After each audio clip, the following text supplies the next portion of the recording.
គ្រប់អរគុណច្រើនសម្រាប់អតិថិជនដែលផ្ដល់នូវការគ្រប់គ្រងសម្រាប់បងប្រុសរថយន្ត Long Cruiser នេះមានបញ្ហាស្រាំកញ្ចុំផ្កាយបងប្អូនផ្កាយជើង4តែយើងមើលឃើញជើង3ទេតែ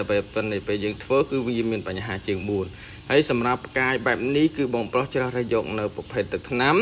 របស់អាឡម៉ង់មកធ្វើការអ៊ុតកញ្ចក់រថយន្តរបស់គាត់ដែលផ្ដោតទៅលើគុណភាពនិងជាងដែលមានជំនាញរាប់ម៉ឺនឡានជាមួយនឹងការជួសជុលកញ្ចក់រថយន្តបែកប្រេសស្រាំបែបនេះមិនថាអតិថិជនថ្មីឬចាស់ទេគឺផ្ទុះការគ្រប់គ្រងជាមួយនឹងសេវាកម្មតារាជំនាញកញ្ចក់រថយន្តប្រសិនបើបងប្អូនត្រូវការជាងដែលមានជំនាញនិងភាពច្បាស់លាស់ជាមួយនឹងការនិយាយស្ដីប្រើប្រាស់ទឹកថ្នាំជាប្រភេទទឹកថ្នាំដែលសុទ្ធមកពីអឺរ៉ុបតនោះបងប្អូនអាចតាក់ទងបានជាមួយនឹងเพจតារាហើយហ៊ានធានាជូនថាទឹកថ្នាំពិតជាសុទ្ធ 100% មិនកុហកមិនបោកប្រាស់អតិថិជនទេបាទនេះជាស្នាមដែលយើងបានធ្វើការជួសជុលហើយឃើញតែកាត់ស្នាមបានខ្ទង់